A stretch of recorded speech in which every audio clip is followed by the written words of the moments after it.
में बर्फानी तूफान में फंसे 16 से 19 सयाहों की अमवात हो चुकी हैं। ऐसा कहना है वजीर दाखिला शेख रशीद का।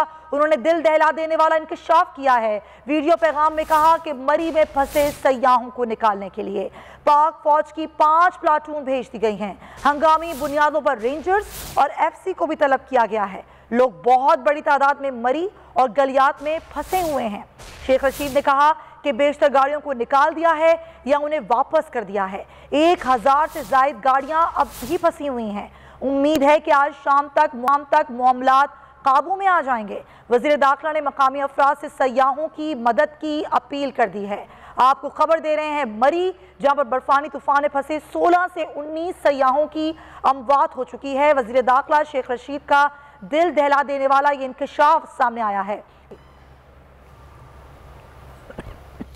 मरी में बर्फबारी के बाद सूरत हाल संगीन हो गई है। गाड़ी में फंसे 4 दोस्त ठिठर कर जाँ बहक हो गए। 1000 से ज्यादा गाड़ियां फंस कर रह गईं। फैमिलीज गाड़ियों में महसूर होकर रह गईं। मलका कोसार में बिजली का निज़ाम दरहम बरहम हो गया।